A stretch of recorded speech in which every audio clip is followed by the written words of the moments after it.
기자들교회가 지난주 광고를 따로 말씀드리지 않았지만 청담 영수전문학원에서 3월 1일 첫 예배를 드린 지 오늘로 딱 1주년이 될 것 같습니다. 감사의 고백과 또 그런 말씀들을 전해야 되는데 어김없이 저는 이 진도에 맞춰 야고보서 말씀을 전하려고 합니다. 1주년 기념 감사 예배와 오늘 말씀의 제목이 사실은 좀 괴리감이 있습니다. 오늘 말씀의 제목은 허탄한 자랑을 버리라. 오늘 이 글을 쓰고 있는 야고보는 일반적인 신학자는 아니었다라고 추측합니다. 그는 아마도 실전에 종사했던 한 직장인으로 생각하시면 될 것 같습니다. 일반적으로 세상의 한 중앙에서 믿음을 가지고 살아가는 것이 얼마나 힘들고 어려운가를 심각하게 고민하다가 나중에 하나님의 부르심과 공동체의 필요에 의하여 목회자가 된 인물. 많은 고민과 아픔을 가지고 현장에 뛰어든 야고보는 그 수신자들을 어떻게 하면 제대로 위로하고 변화시킬 수 있을까 고민하던 끝에 믿음의 주제로 설명하기 시작합니다. 저도 여러 차례 말씀드렸지만 믿음은 시련을 당할 때 그 진가가 드러나게 되어 있습니다. 시련이라는 단어를 페이라스모스라는 이 중요한 단어를 저는 돌아보니까 언어적인 입장에서만 설명드렸더라고요. 뭐냐 하면 이 내적인 유혹과 이 외적인 시련을 당할 때 찾아오는 어려움. 성경적 의미에서 좀 보니까 과연 이런 시련은 언제 오는가? 도대체 왜 우리에게 시련은 있는가? 크게 두 가지 입장에서 볼 수 있는 것 같더라고요. 첫 번째는 우리가 하나님의 뜻에서 벗어날 때 신앙, 삶의 교정을 위한 시련이 옵니다. 요나가 대표적인 예죠. 하나님은 니느웨로 가라고 했는데 다시스로 갈 때 하나님은 그뿐만 아니라 그와 함께 있던 모든 사람들에게 어려움을 가져오다 줘요. 두 번째는 반면에 우리는 하나님의 뜻 안에 있지만 저와 여러분을 보다 완전하게 하기 위한 시련이 있어요. 제자들의 경우를 들 수 있습니다. 오병이어 사건 이후에 그 제자들을 갈릴리 바다를 거쳐서 건너로 넘어가게 합니다. 그때 예수님은 아셨던 것 같아요. 갈릴리 바다에 폭풍을 만나고 심각하게 고민하게 되죠. 예수님의 계획입니다. 하나님이 우리를 제자들을 보다 온전하게 하기 위한 폭풍 시험이었습니다. 바울은 이렇게 말했습니다. 고린도전서 10장 13절에 사람이 감당할 시험 밖에는 너희에게 당한 것이 없나니 오직 하나님을 믿부사 너희가 감당하지 못할 시험 당함을 허락지 아니하시고 시험 당할 즈음에 또한 피할 길을 내사 너희로 능히 감당하게 하시느니라. 이 말씀의 의미는 어느 누구든지 시험에 처할 수 있다는 것을 말합니다. 사람이라고 되어 있죠. 누구든지라는 말입니다. 두 번째는 시험을 당하는 것은 죄가 아닌데 그 시험을 이기지 못하고 빠지는 것은 죄라는 것을 설명합니다. 바울이 말하는 동일한 단어 시련이라는 의미의 구절입니다. 야고보가 당시에 말했던 시련을 오늘날에는 어떤 종류로 볼 수 있을까 고민을 좀 하다가 너무 다양하지만 이렇게 좀 정리해봤어요.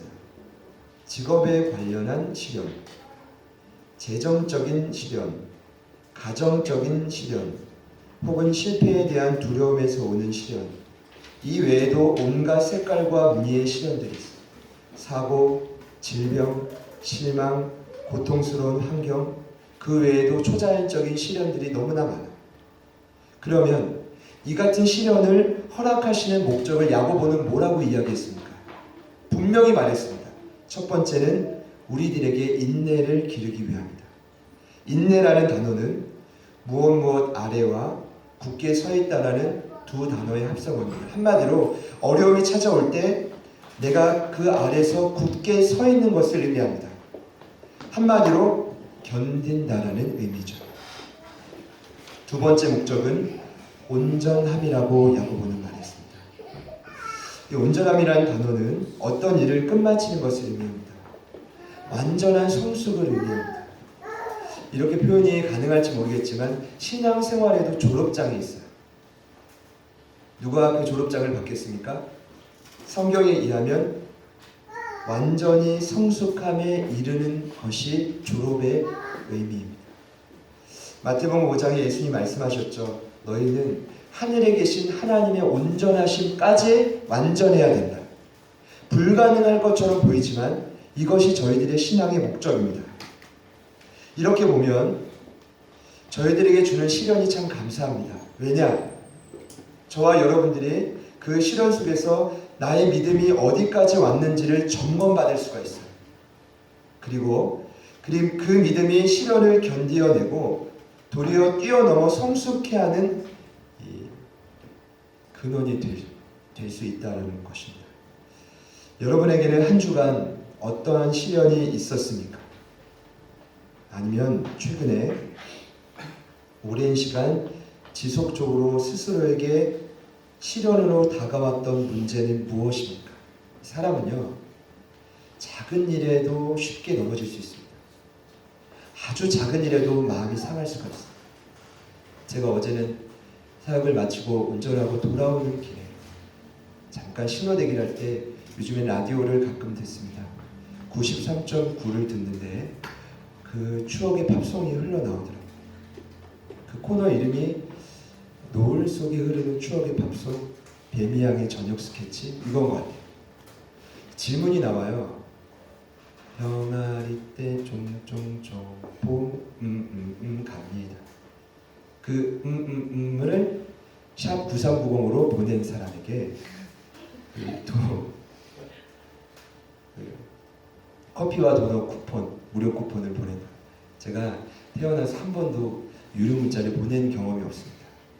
근데 어제는 마침 타이밍이 이거 하나님 나에게 수고하시니까 주시겠구나 확신이 들었어요. 샵 9390으로 빨리 보냈습니다. 이게 신호가 금방 바뀌니까 정답만 보냈습니다. 나들이 봄 나들이 맞잖아요. 바로 답장이 오더라고요.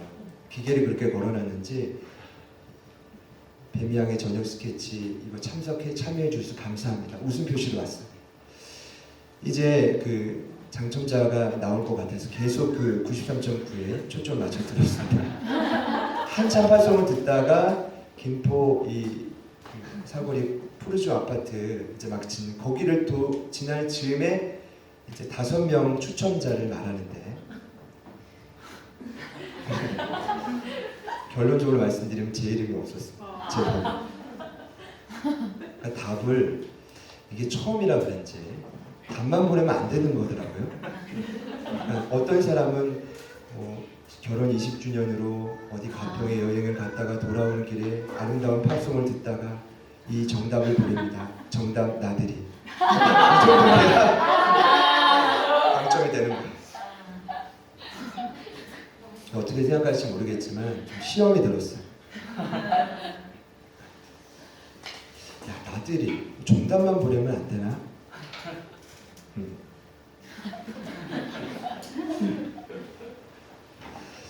우스갯소리 같지만 진심입니다. 이 사람은 작은 문제 하나에도 자신이 기대했던 것을 이루지 못할 때 시험에 빠지게 됩니다. 이 같은 시련 속에 야고보는 수신자들에게 특히 당부하는 몇 가지 세부 지침이 있었습니다. 여러분 기억하십니까? 첫 번째로 진정한 믿음은 공동체 안에서 증명된다라는 것입니다. 반드시 진정한 믿음은 관계의 열매를 맺는다라는 것입니다. 저희 교회도 새가족반 4주차 때부터 이 교회 생활을 강조합니다. 교회는 다양한 보편성을 갖습니다. 그러나 하나된 단일성을 갖습니다. 이 말은 뭐냐 하면 하나 되기가 너무 어렵다는 것입니다. 그 여러 가지의 다양성 안에서 내가 누구인지를 알아가게 돼요. 여러분 기억하실지 모르겠지만 개척 초기에 저는 고린도전서를 강의했습니다. 1장 10절에 이런 말씀 있죠. 형제들아 내가 우리 주 예수 그리스도 이름으로 너희를 권하노니 모두가 같은 말을 하고 너희 가운데 분쟁이 없이 같은 마음과 같은 뜻으로 온전히 합하라. 바울이 1년 6개월을 목회했던 고린도 교회인데 여실히 그 교회에 분열과 단파가 이루어졌습니다. 이 말은 신이 와서 목회를 할지언정 교회에는 문제없는 교회가 없다는 것입니다. 저희 교회에도 저는 문제가 많다의 100%. 거기에 제 두 팔과 두 다리를 겁니다.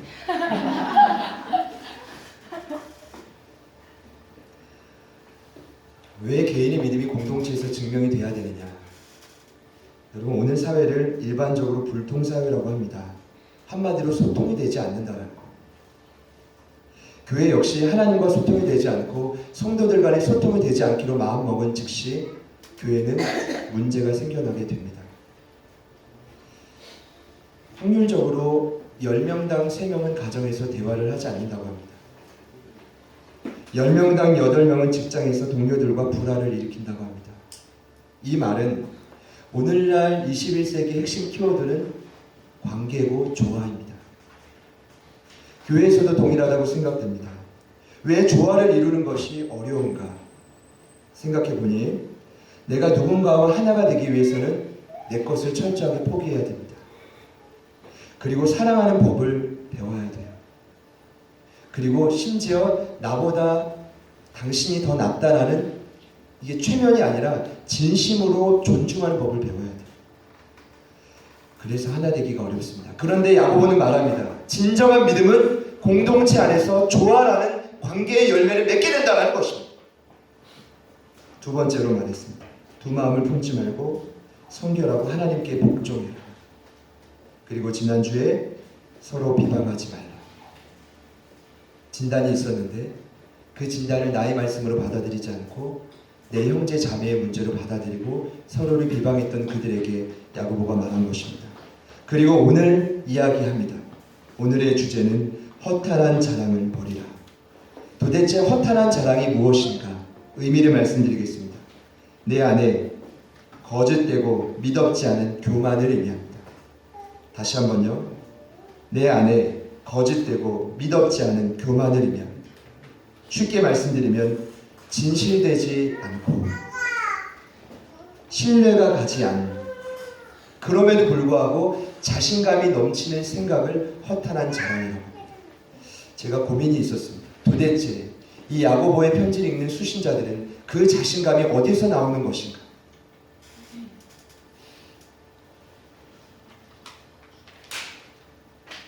오늘 이 말씀을 하게 된, 진단하게 된 배경을 제가 말씀드리겠습니다. 2000년 전에 그 공동체와 나라 가운데 무엇이 찾아왔냐 하면 불경기라는 것이 찾아왔습니다. 한마디로 가게와 나라의 경제활동이 일반적으로 침체되는 상태입니다. 물가와 임금이 내리고 생산이 위축되고 실업이 늘어나는 상태가 2000년 전에도 동일하게 있었다. 이것을 성경적인 표현에 의하면 흉년이라 하겠습니다. 이 흉년이 야고보가 목회하는 공동체 가운데 찾아오자 어려움이 나타나기 시작했다는 것. 저는 역시나 합니다. 뭐냐 하면 그가 강조하는 복음과 말씀이 현 시대를 살아갔던 성도들의 삶과 매우 밀접합니다. 정말 야고보의 영적인 감각이 탁월합니다. 어디 딴소리를 하는 게 아니라 그가 말하는 말씀들이 너무나 성도들의 삶과 균형을 맞추고 있어요. 얼마나 예리한지 몰라요. 야고보의 글은 로마서와 갈라디아서처럼 교리적으로 깊이와 넓이는 없습니다. 야고보의 글은 요한일서처럼 그리스도의 삶의 기초와 교제와 전도를 강조하지 않습니다. 그러나 야고보서는 신약 성경의 다른 어떤 책보다 그리스도인의 일상생활에 대하여 완벽하고 항구적인 적실성을 가지고 있어요. 이 말은 뭐냐 하면 확신을 갖고 말하고 있어요. 그만큼 그는 세상에서 믿음을 지키는 것이 얼마나 어려운지를 알고 있는 거죠. 그런데 오늘 말씀의 주제는 뭡니까? 공동체 안에 찾아왔던 불경기가 성도들의 삶에 얼마나 크나큰 영향력을 끼치는 거예요. 불경기에 반응하는 신앙인들의 모습을 말씀드릴 텐데 제가 깨닫는 것은 첫 번째로 수천 년 전에도 오늘처럼 어려움이 있었다는 것이고, 말씀을 묵상하며 준비하며 얻은 결론 중 하나는 사실 더 무서운 것은 경제적인 어려움이 아니라 영적인 불경기라는 것입니다. 영적으로 메마르고 하나님과의 관계에 소통이 없고, 그러다 보니 세상의 흐름에 동일하게 맞춰가는 우리들의 신앙의 상태. 거기서 야고보는 말합니다. 어떻게 하면 믿음을 지킬 수 있는가? 첫 번째로 그의 진단은 13절에 나와 있습니다. 우리 13절 말씀을 같이 한 번 더 읽어보겠습니다. 들으라. 시작. 들으라. 너희 중에 말하기를 오늘이나 내일이나 너가 어떤 도시에 가서 거기서 1년을 머물며 장사하여 이익을 보리라 하는 자들아. 야고보가 말합니다. 너희 중에 말하기를. 그의 전제는 그것입니다. 신앙인들이 지속적으로 공동체 안에서 회자되고 있는 말의 주제는 무엇입니까? 오늘이나 내일이나 어떤 도시에 가서 1년을 머물며 장사하며 이익을 보리라. 다시 한번요.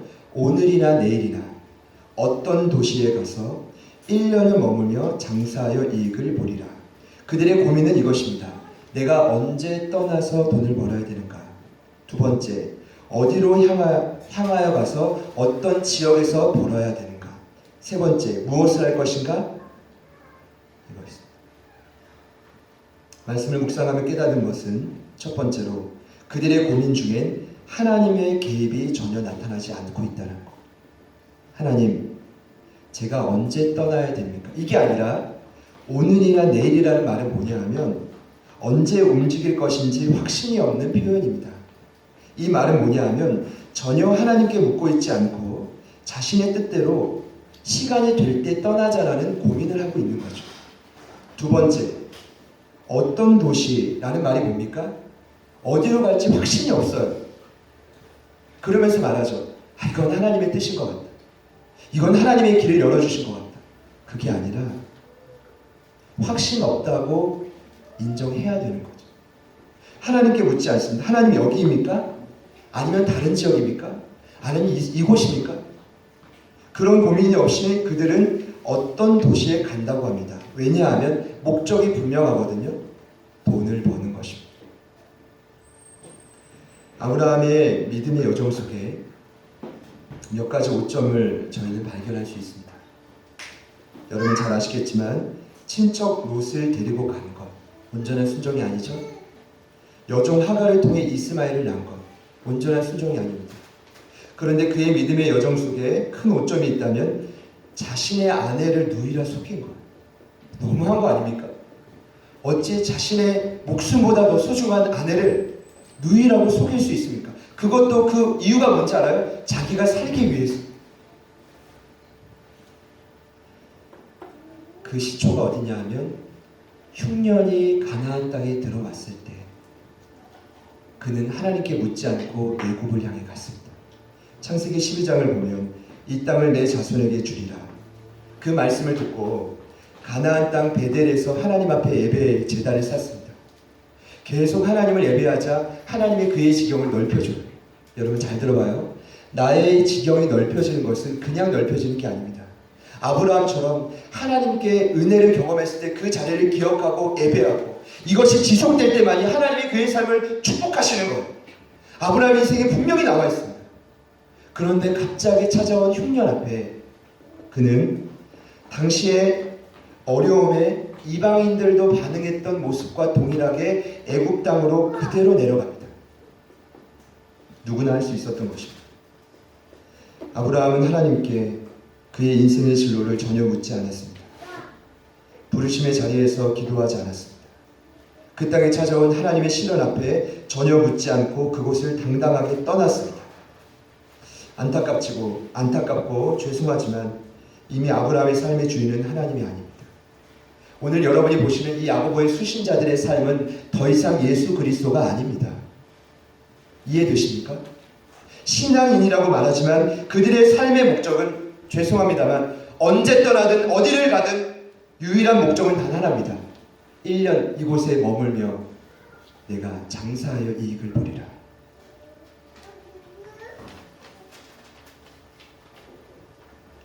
세상 사람들이 보면 이 모습은 당연합니다.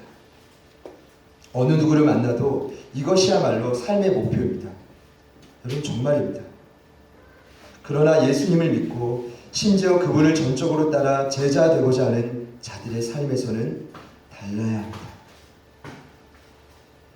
경제적 어려움이 찾아와도, 그 흉년이라는 이름으로 우리에게 어려움이 찾아와도 우리의 삶의 목적은 바뀌어서는 안 됩니다. 더 이상 장사여 이익을 보는 것이 저는 중요하지 않다는 말이 아닙니다. 너무나 중요합니다. 우리는 이 땅에서 살아가야 됩니다. 그러나 지금 이 말씀에 나온 신앙인들의 삶의 목적은 뒤바뀌었다는 것입니다. 우선순위가 바뀌었다는 것입니다. 그보다 더 우선시되는 삶이 그들의 삶의 주인이 되었다는 것입니다. 지난 금요 기도회 때 지난주 묵상했던 말씀 중에 한 구절을 나누었습니다. 마태복음 19장을 보니 부자 청년이 예수님의 말씀을 듣고 근심하며 떠나간 이후에 베드로가 참 눈치 없게 이런 말합니다. 부자 청년이 떠나갔지만 나는 모든 것을 버리고 주님을 따르는데 나에게 주실 것은 무엇입니까?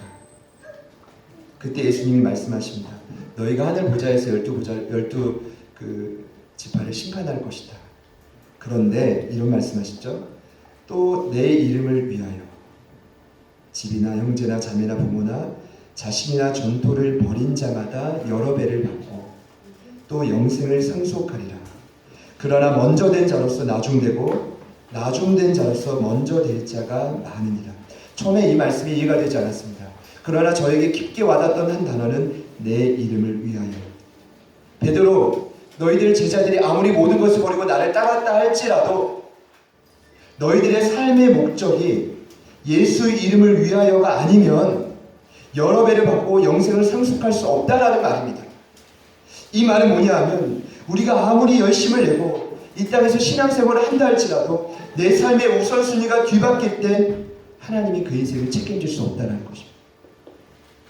예수님은 산상수훈에서 이런 말씀하셨습니다. 그런즉 너희는 먼저 그의 나라와 그의 의를 구하라. 그리하면 이 모든 것을 너희에게 더하실 것이다. 그러므로 내일을 위하여 염려하지 말라. 내일 일은 내일이 염려할 것이요 한날의 괴로움은 그날로 족하리라. 그 어느 때보다 한기가 도는 것 같습니다. 여러분이 이런 말씀을 듣고 결단하기가 쉽지 않다는 걸 압니다. 저 역시 어렵습니다. 그러나 불경기라는 경제적 흉년이라는 시험 앞에서 2000년 전에 야고보가 목회했던 성도들의 인생의 주인은 더 이상 예수 그리스도가 아니라 물질이고 삶의 돈이었다는 것. 여러분 이것을 간과해서는 결코 안 될 것입니다. 이들을 향해 야고보가 충고합니다. 한치 앞도 모르는 것이 인생이고 사람이다. 그리고 너희들이 그토록 중요시 여기는 생명까지도 하나님의 관점에서 봤을 때는 잠깐 보이다가 없어지는 안개와 같다. 아멘. 여러분 내일 일을 보장하십니까? 생명의 주관이 아직도 나에게 있다고 믿습니까? 야고보가 봤을 때 성도들의 그 중심을 간파한 것이죠. 마치 내일을 살아가면서 내일의 주인은 나인 것처럼, 이 생명의 주인은 나인 것처럼 성경에 가장 안타까운 가정의 한 모습이 단면이 룻기서에 등장합니다. 미리 말씀드립니다. 룻기서는 소설이 아니라 실제입니다. 엘리멜렉이라는 한 가장이 베들레헴 땅에 흉년이 찾아오자 그 땅을 떠나 모압 땅으로 갔습니다. 10년이 지났죠. 그 10년 사이에 3명의 목숨이 사라졌습니다. 첫 번째 가장인 엘리멜렉, 두 번째, 세 번째는 두 아들이었던 말론과 기럯. 더 안타까운 것은 말론과 기럯에게 룻과 오르바라는 부인까지 있었던 것입니다. 엘리멜렉은 그의 이름의 의미처럼 흉년이 찾아왔을 때 하나님께 물었어야 됐습니다. 하나님, 베들레헴 땅에 머물러야 됩니까? 아니면 모압 땅으로 가야 됩니까? 모압 땅은 우상과 간음이 넘치는 땅이었고 전쟁의 신을 섬기는 땅이었는데 수많은 사람들이 그렇게 가자 자신도 하나님께 묻지 않고 따라갔던 그들의 종말은 어떠했습니까? 여러분, 오늘 야고보가 소설이 아닌 이 구약의 말씀을 머릿속에 넣고 있지 않았겠습니까? 동일하게 말하는 것입니다. 그런데 더 기가 막힌 것은 무엇이냐 하면 그 야고보의 수신자들의 이렇게 고백한다는 것입니다. 너희는 도리어 말하기를 삶은 하나님과 전혀 무관하게 살고 있는데 마치 내일 일의 주인은 내가 나인 것처럼 살고 있는데 이렇게 말했다고 합니다. 주의 뜻이면 우리가 살기도 하고 주의 뜻이면 우리가 이것도 하고 저것도 하겠습니다. 여러분 이거 무슨 말입니까? 삶은 그렇지 않은데 여전히 말은 주의 뜻이면 내가 순종하겠습니다라고 고백하고 있다는 것입니다. 저 너무 충격을 받았습니다. 야고보의 제자들, 야고보가 목회했던 성도들, 흉년이 이렇게 무서운 것인가? 경제적인 지탄과 어려움이 이 정도로 성도들을 옥죄는 것인가? 왜 이렇게 생각하는지 아십니까? 저는 이렇게 생각했어요. 생각과 몸이 따로 노는 거 아닙니까? 그 정도로 충격이 심하면 그렇게 반응할 수 있잖아요, 여러분. 너무 충격이 심하면 전혀 이상했던 사람이 멋지게 보이고요. 너무 멋지게 보이던 사람이 딴 사람으로 보이고. 여러분 너무 강력한 세상의 충격을 받고 와서 절 봤는데 엄비처럼 보이시구나. 제가 옛날에 배용준이라는 별명을 많이 사용합니다.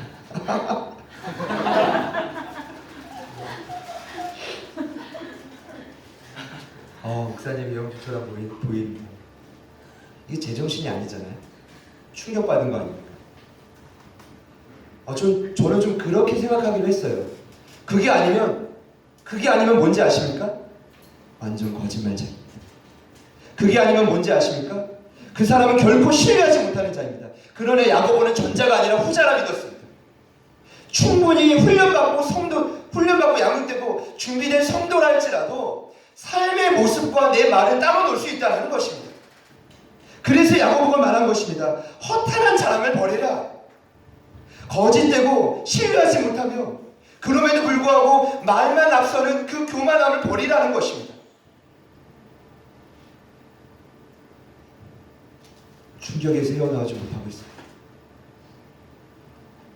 이것이 실제하는가? 저는 성경에 나와 있기 때문에 우리의 모습 속에도 분명히 보이고 있다고 생각합니다. 아멘. 여러분 마음속에 있는 허탄한 자랑이 깨달아지기를 축복합니다. 아멘. 오늘 이 말씀을 들으시면서 성령께서 나에게 전혀 부딪히는 감동이 없다면 둘 중에 하나일 것입니다. 사랑하는 여러분, 이번 주 말씀을 묵상하다가 예수님이 십자가와 부활을 세 번째로 말씀하시는 장면을 묵상하게 됐습니다.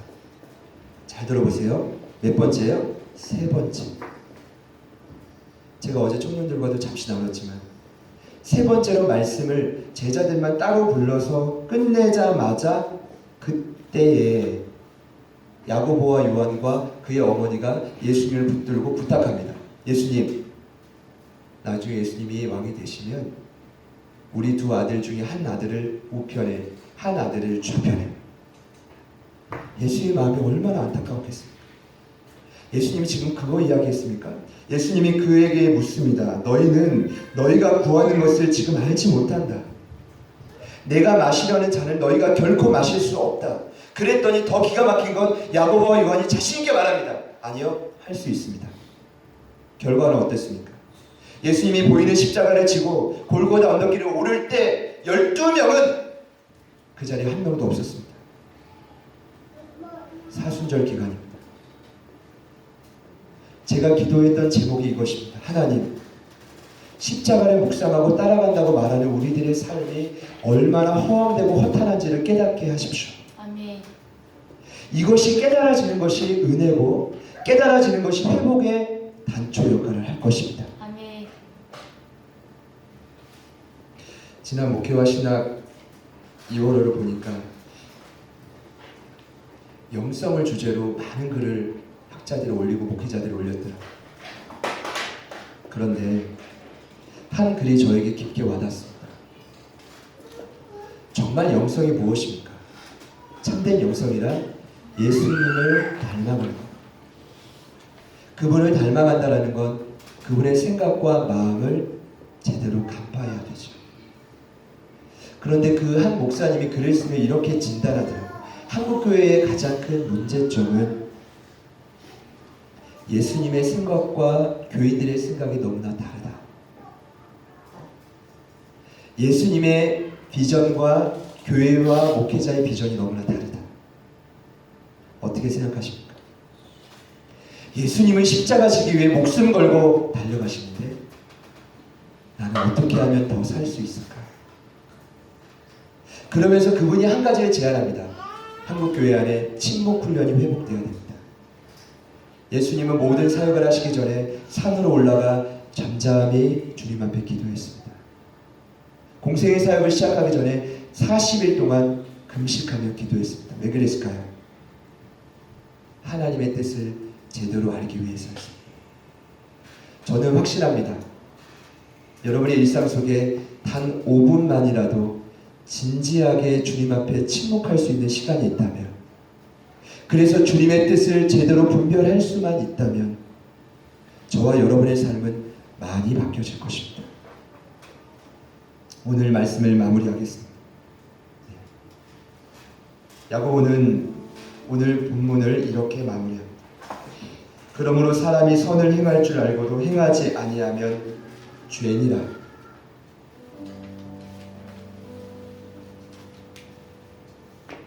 선을 행할 줄 알면서도 행하지 아니하면 죄니라.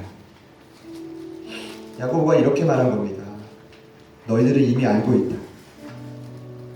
하나님의 뜻이 무엇을 원하는지 알고 있다. 너희들이 전혀 모른다면 이해하겠지만, 그러나 너희들의 삶은, 너희들의 영은 이미 성령에 반응하고 있다. 여기서 말하는 알면서도라는 말이 무엇입니까? 이미 일전에 체험해봤다는 거예요. 주님을 만나고 깊이 경험하는 것이 얼마나 은혜롭고 평화로운지를 왜 알면서도 지키지 못하는 거예요. 그러고 보니까 인간은요, 몰라서도 못 지키지만 알아도 못 지키는 게 우리의 연약함. 왜 허탄하게 될까요? 생각해 보니까 알아도, 주님을 체험한 만남과 경험이 있어도 내 삶이 따라가지 못하는 것이죠. 우리 안에 주님께서 1주년을 맞이하여 무거운 주제이지만 새롭게 되기를 원하시는 것 같습니다. 아까 기도했지만 다시금 그 초심을 되찾길 소망합니다. 저부터도 그렇죠. 그리고 정말 흉년이 찾아왔을 때 2000년 전에 했던 성도들의 반응과 우리가 동일하다면 훈련의 의미는 없는 거겠죠. 어려움이 있으십니까? 언제 떠나야 될지, 어디로 가야 될지, 도대체 무엇을 해야 될지 여러분 고민할 수 있습니다. 그러면 그 고민을 거짓되고 믿었지 않은 교만을 내려놓으라는 것입니다. 여러분의 삶에 거짓이 전부 사라지고 신뢰가 생기고 주님 보시기에 합당한 그릇으로 변화되기를 축복합니다. 그러면 하나님이 여러분들의 삶에 복을 주실 거예요. 영생의 축복을 허락하실 것입니다. 날마다 그 기쁨과 소망을 누리게 될 것입니다. 오늘 이 말씀을 기억하며 우리 함께 찬양합시다. 신실하게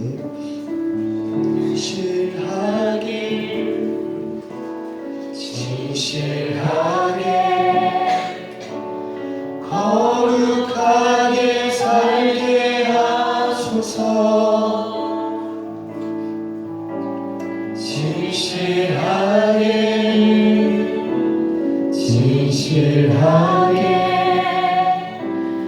거룩하게 살게 하소서.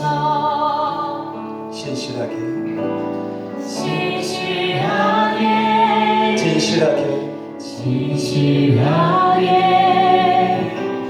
거룩하게 살게 하소서.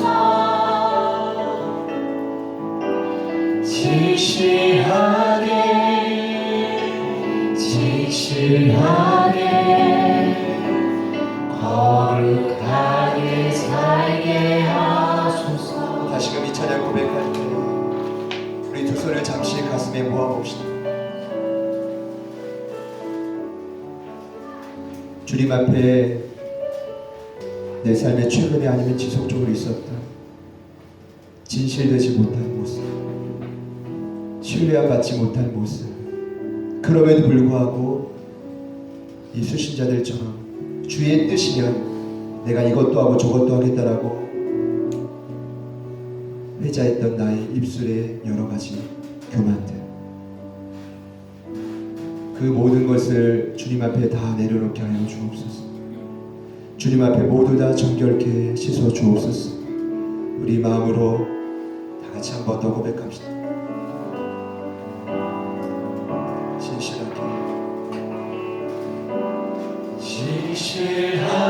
진실하게 진실하게 거룩하게 살게 하소서. 진실하게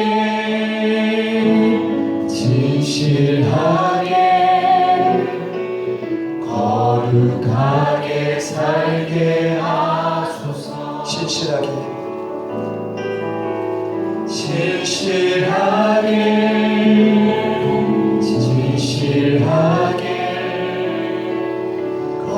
거룩하게 살게 하소서. 진실하게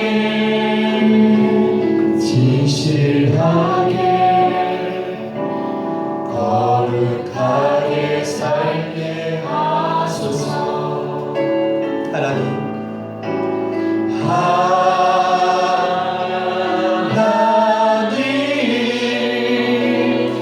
나의 말을 만져주소서.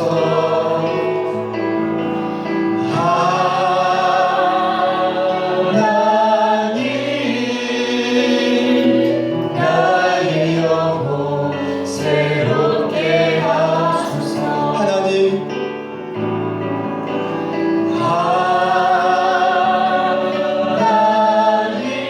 나의 말을 만져주소서.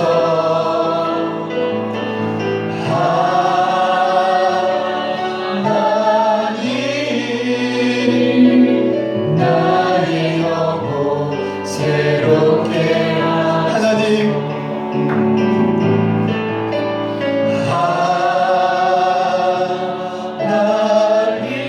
나의 기도 들어주소서.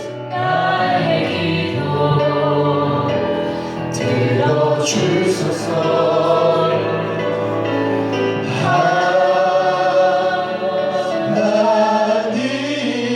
하나님 주의 길로 인도하. 한 번 더 고백합시다. 하나님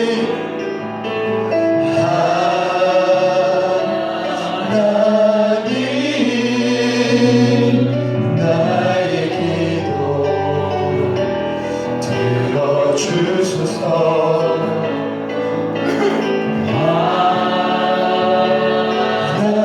하나님 주의 길로 인도하소서. 함께 기도합시다. 하나님은 오늘 우리에게 신을 허락하신다면 주님의 뜻에 부합되지 못한 내 삶을 교정하기 위함이며 주의 뜻을 따라갈지언정 완전하게 하기 위함임을 우리는 기억해야 합니다. 또 오늘 말씀을 통해 우리는 분명히 깨닫습니다. 허탄한 자랑을 버리고 다시금 삶의 우선순위가 온전히 바뀌어져야 합니다. 그러할 때 우리의 인생은 하나님이 온전히 책임지시는 인생이 되고 이 땅에서도 영생의 참된 은혜를 누리게 되어질 것입니다. 그때에 십자가 여정을 따라갔던 그때의 제자들과 같은 모습이 우리 안에 반복되지 않기를 소망합니다. 야고보서의 편지를 읽는 수신자들의 모습이 허탄했던 그들의 자랑이 우리의 삶에 반복되지 않기를 소망합니다. 우리 다같이 말씀을 붙들고 간절히 한번 기도하시겠습니다. 기도합시다. 주여, 살아계신 하나님 아버지 앞에 기도합니다. 진실한 모습, 주님 보시기에 진실된 모습으로 하나님 우리 안에 있는 어떠한 자랑을 모든 교만을 주님 앞에 내려놓게 하여 주옵소서. 하나님 도와주옵소서.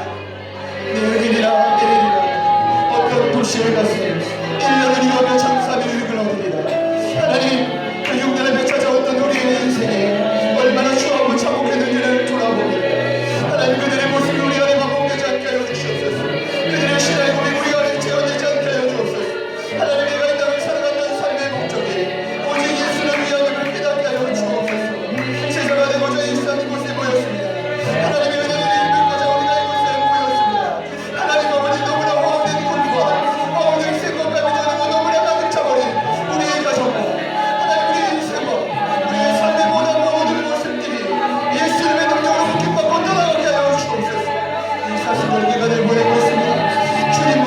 우직한 모습으로 십자가 여정을 온전히 따라가기를 소망합니다. 일주일을 맞이하며 우리의 삶을 돌아봅니다. 얼마나 우리의 삶이 왔다 갔다 했는지, 하나님 우리 주의 자리에서 얼마든지 나를 떠날 수 있는 존재임을 깨달았던 우리의 모습들입니다. 하나님 아버지 도와주옵소서. 하나님 아버지 도와주옵소서. 힘들면 쉽게 떠나는 것이 우리 인생입니까? 하나님 그렇지 않습니다. 우직하게 주님 앞에 계신 그 자리에서 믿음으로 확인하며 나아갈 수 있도록 도와주시옵소서. 하나님 우리의 삶이 어떠한 자음으로 가정자에서 어떤 모습을 회개하오니 주님 도와주시옵소서. 주님 우리의 삶을 긍휼히 여겨주시옵소서. 경제 능력뿐만 아니라 우리의 삶의 차로 어떤 여러 가지 문제로 하나님 자녀의 문제, 가족의 문제, 직장의 문제, 자연적인 모든 어려움의 문제 앞에 하나님 우리가 무식하게 그 부르심의 자리에서 십자가의 여정을 온전히 따라가기를 소망하며 저 나아가서 주님의 생각과 합심을 되기를 소망하며 주님 도와주시옵소서. 하나님 아버지 묶어주시옵소서. 한 가지 더 같이 기도합시다. 오늘 야고보가 말하는 선을 행할 줄 알면서도 행하지 않는 것이 죄라고 말하는 그 죄가 어떤 의미입니까? 관역이 빗나간 화살이 아닙니까? 하나님 이 사순절 기간 우리에게 주님의 뜻을 온전히 깨닫게 하여 주옵소서. 나의 생각과 주님의 생각이 온전히 하나가 되게 하여 주옵소서. 무서운 것은 주님을 우리를 강요할 수 없지만 절대로 그분의 뜻을 오직하게 굽히지 않는다라는 것입니다. 결코 그분의 뜻을 한치도 양보하지 않는다라는 것입니다. 때가 되면 반드시 그 일을 이루신다라는 것입니다. 주님, 주의 뜻을 우리에게 알려주옵소서. 주님이 원하시는 그 관역에 내 삶이 온전히 바뀌고 오직하게 열매 맺는 삶으로 변화시켜 주옵소서. 우리 같이 한 번 더 기도합니다. 기도하시겠습니다. 주님 아버지 하나님 감사합니다. 살아계신 하나님 아버지 앞에 더 이상 죄짓는 삶이 아니기를 소망하고 주님 우리에게 깨닫게 하셔서 주님의 뜻을 알게 하여 주옵소서. 주님의 뜻을 아는 만큼 하나님 우리에게 고집하지 않고 주님의 뜻을 순종하게 하여 주옵소서. 하나님 도와주옵소서. 주님 우리가 우리 가운데 있기를 소망합니다. 주님 우리 가운데 깨달음이 있기를 기대하고 주님 도와주시옵소서. 성령 우리에게 말씀하여 주시옵소서. 하나님 아버지 관역이 빗나가지 않는 삶이 아니기를 소망하고 관역이 온전히 바뀌어서 주의 뜻을 알게 하여 주옵소서. 주의 뜻을 분별케 하여 주옵소서. 주의 뜻을 온전히 알아가게 하여 주옵소서. 살아계신 하나님 아버지 감사 주의 뜻을 온전히 기대하고 바꾸어 기도하며 주님 도와주시옵소서. 주님 위하여 주시옵소서. 주님 말씀하여 주옵소서.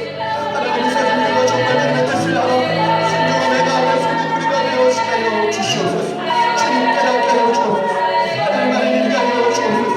하나님의 허탄한 나의 사랑과 말이 아닌 주의 뜻을 침묵하며 따르게 하여 주옵소서. 주의 뜻을 알게 하여 주옵소서. 하나님 온전히 그분의 뜻대로 내 삶에 반응하게 하여 주옵소서. 순종하며 나아가게 하옵소서. 주님 보시기를 간구하며 주님 말씀하시니 하나님 우리가 온전히 순종하며 나아가기를 소망합니다. 주님 도와주시옵소서. 주님의 뜻을 이루어주시옵소서. 살아계신 하나님 아버지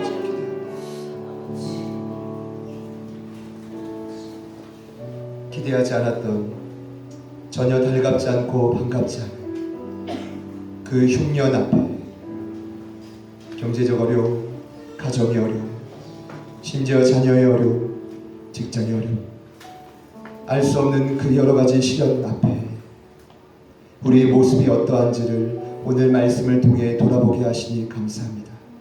오늘이나 내일이나 어떤 도시에 가서 심지어 1년을 위하며 장사하여 유익을 얻으리라. 주님, 이와 같은 고민 속에 우리의 삶에는 하나님의 개입이 있기를 소망합니다.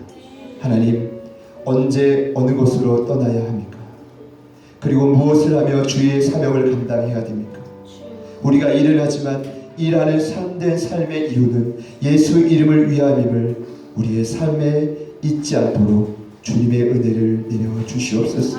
사순절 기간 십자가를 따라가고 묵상한다라는 우리의 말이 얼마나 허탄한지를, 얼마나 거짓되고 신뢰하지 못할 말인지를 그럼에도 불구하고 자신있게 말하는 그 교만을 우리 안에서 제하여 주시옵소서.